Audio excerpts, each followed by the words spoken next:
You've read about nucleophiles and electrophiles, and you should have become familiar with how to use arrows to demonstrate the movement of electrons in a reaction. In these next two slides, we're going to apply those concepts by looking at two reactions that I've already drawn out for you. Anytime you look at a reaction, you want to ask yourself, who are the important players? Who's going to have a significant impact on the way this reaction is going to work? Let's use some of the definitions you learned in the chapter, one of them being nucleophiles, which we can identify with areas of high electron density. If you look right here, we have a hydrogen with a negative charge, which is called a hydride. Now, if you could imagine, that's one proton with two electrons. That's an incredible amount of negative charge on one proton. And we should expect that it can act in terms of bringing off something, and in this case, as you'll learn later in the book, hydride is a great base. So now we have to ask, okay, a nucleophile is going to be attracted to an electrophile. Well, is there a clear electrophile here? We want to look for areas that are lacking a bit of electron density. You should remember that when we have, for example, this oxygen right next to the hydrogen on this alcohol group,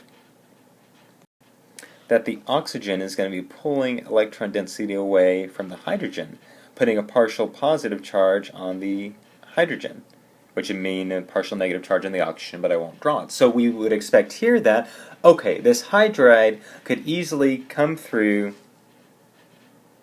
take the hydrogen, and I'll go ahead and draw it closer, and then this bond that I didn't draw here between the hydrogen and the oxygen, the electrons from that bond will go and flow onto the oxygen, which, if you keep track of the electrons, would give it a negative charge.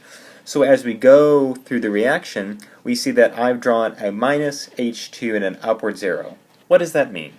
Well, when the hydrogen atom, the hydride, binds and abstracts the proton, which would be a proton transfer from what we've learned in the chapter, it becomes hydrogen gas, which then bubbles out of the reaction.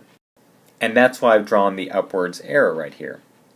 So moving on, we see that we've put a negative charge on the oxygen, which would be right here. So once again, we want to ask, who are the important players here?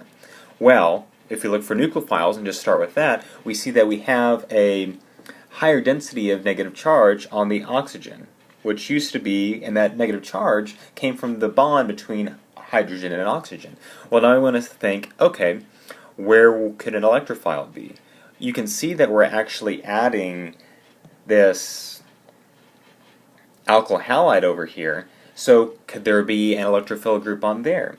Once again, we can look at electronegativity, and we should know that this iodine atom is going to pull electron density away from this carbon and give it a partial positive charge, making it a pretty decent electrophile or electrophilic position in this case.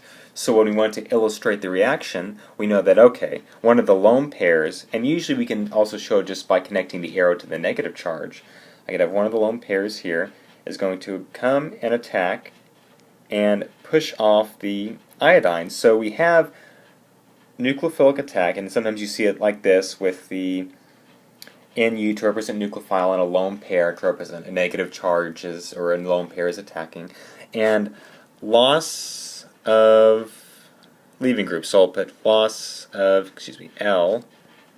loss of leaving group, because the iodide atom is leaving from the reaction. And that brings us to the end of the reaction, where after the nucleophilic attack has happened, this oxygen has connected to these two carbons over here to form a molecule that you'll learn to be called an ether. And we still have the leaving group that fell off the molecule, and I just have it written here. Let's apply the same concepts again. As we start over at the left of the reaction, we notice that, okay, there's no true, it's kind of hard to find a nucleophile that we're adding an area of high electron density. But from the chapter we know that, okay, if a nucleophilic attack isn't going to happen, and it doesn't look like we're going to see any proton transfers, perhaps we could see loss of a leaving group. Now, what could leave? We know that a carbon is not likely going to leave. That would be very unstable. But we have this halogen right here, and what could happen is the electrons in this bond could fall back on the iodine atom, And since iodine is a relatively large and electrophilic atom, it can be pretty stable with having a negative charge and acting as an ion. Well, once it leaves and we go through the reaction, we're left with this carbocation.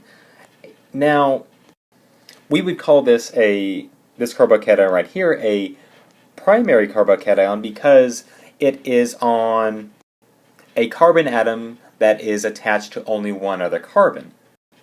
But if you've read the book, you should realize that that's not very stable because this lack of electron density isn't being stabilized by neighboring carbon atoms, what we call hyperconjugation. So you should be familiar with the fact that when this happens, sometimes atoms will rearrange to put the positive charge, in a better place. In this case, we have a invisible, as we might say, hydrogen here, and we can have a hydride shift to fill the hole. Well, when we're trying to fill the hole, we're creating a hole in the process, and that leads us over here. And this would be a carbocation rearrangement, and I'll just write Cr. Now we've moved the hole from here, where the hydrogen took its place, this is through the hydride shift, to this tertiary carbocation, which has three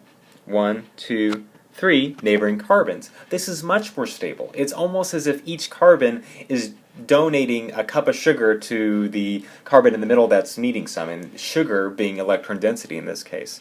Now, for this final part, we're going from this carbocation to this alkyl halide over here. And you should notice that I've drawn out the overall reaction on the bottom and drawn the steps on the top. So what's going to happen is the spectator ion here will go away. That will leave us with this negatively charged bromine, or bromide ion. I'll leave it right here. And if we analyze our players again, this has an excess of electron density, really signified by the negative charge on the bromine atom. And through a lone pair, that's going to attack the lone pair, and through a nucleophilic attack, which would give us our end product.